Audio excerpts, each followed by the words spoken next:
Did you know that in 2024, there were over 19,000 property transactions? So if you're looking to buy in 2025, how do you know you're going to get a good deal?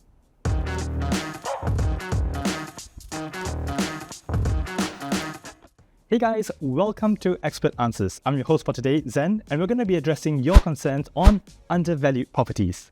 So, what makes a property undervalued?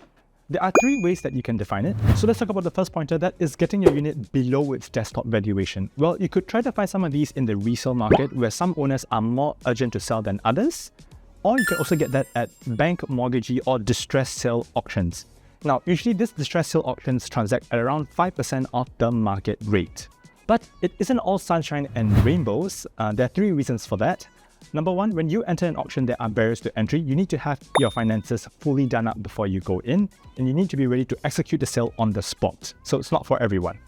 Number two, there are increased risks because you only have 1 to 2 weeks to view the property before the auction day itself. And when that gavel goes down, you're looking at a 5 to 10% down payment on the spot.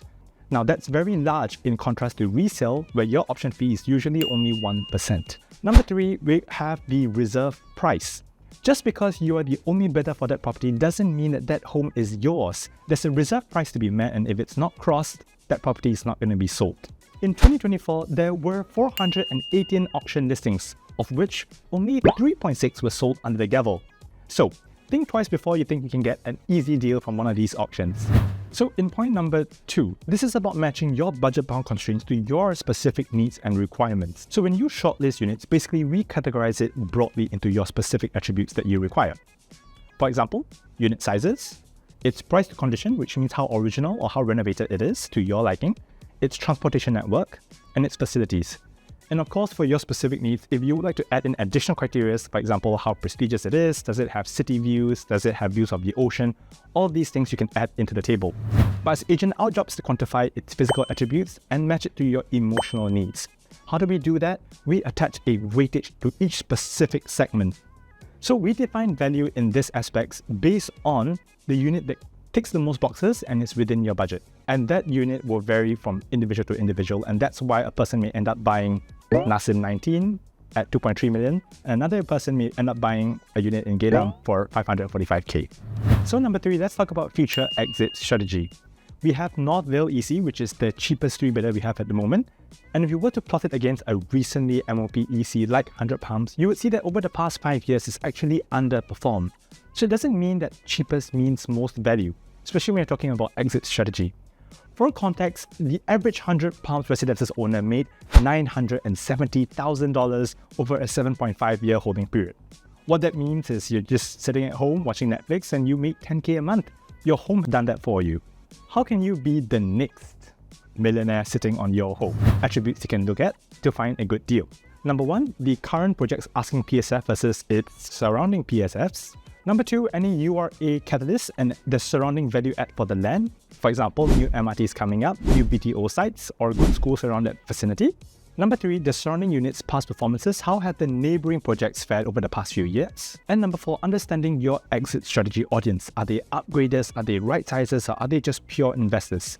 These attributes will help you to understand how your unit can perform in the next 5 years. So don't just go hunting for quick deals. With SSD in place, you're locked in for 4 years. It's important to understand that for most of us, we are buying a home first and an investment second. As agents, it's our job to reconcile your emotional and financial needs so that you can have a happy home ownership experience. Time in or timing the market. So let's have a look at this chart. It's the Asian financial crisis in 1997. Would you buy a property here?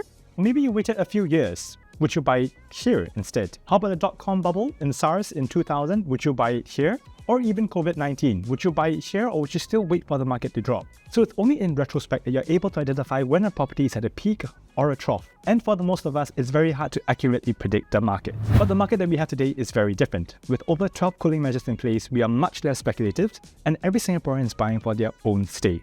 It's not so much about buying low, selling high. It's about buying high and selling higher. Time in the market is the way to go. For most of us Singaporeans, we are also selling and buying at the same time. So honestly, the property cycle doesn't have much of an impact because you're always transacting at that period of time. Focus on the future. Properties are a 5 to 10 year investment and shouldn't be taken lightly. I saw a resale condo priced way below others. Could this be a hidden gem or a red flag? Now, usually if a condo is priced much cheaper than its competitors, it means that it has a much lower lease remaining or it's a much older condo. If you're going into this for rental yield, that is a great idea because you'll be entering at a much lower entry point, whereas your rental quantums are going to be pretty similar to your neighboring new developments, leading you to have superior yields. However, if you're looking at going into for a en bloc potential, do take note that this is a high-risk maneuver. Why? Should your en bloc not go through, you'll be stuck with a property with a low lease remaining, subjecting you to lease decay. Even if it were a freehold property, the buildings decay as well, leading to higher MCST fees. And lastly, what if you're successful and the en bloc committee is formed? Do take note that this actually locks you in further, because future buyers would not look at your development as they do not want to be subject to SSD, which is now 4 years. It's a high-risk, high maneuver. How do I compare transaction trends and listings properly?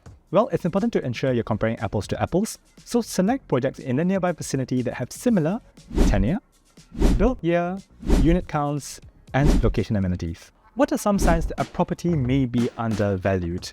Well, you can have a look at past transactions as well as its unit condition. Is it original, giving you more budget to do renovations? Or is this a already renovated unit which you can move into easily and is done tastefully to your design? It's important that you're not paying for something that you don't need. Have a look at its layout. Are they bay windows, long walkways, or aircon ledges? It's important to pay for what you value. Thanks for watching this episode of Expert Answers. If you have any burning questions, feel free to leave them in the comments down below.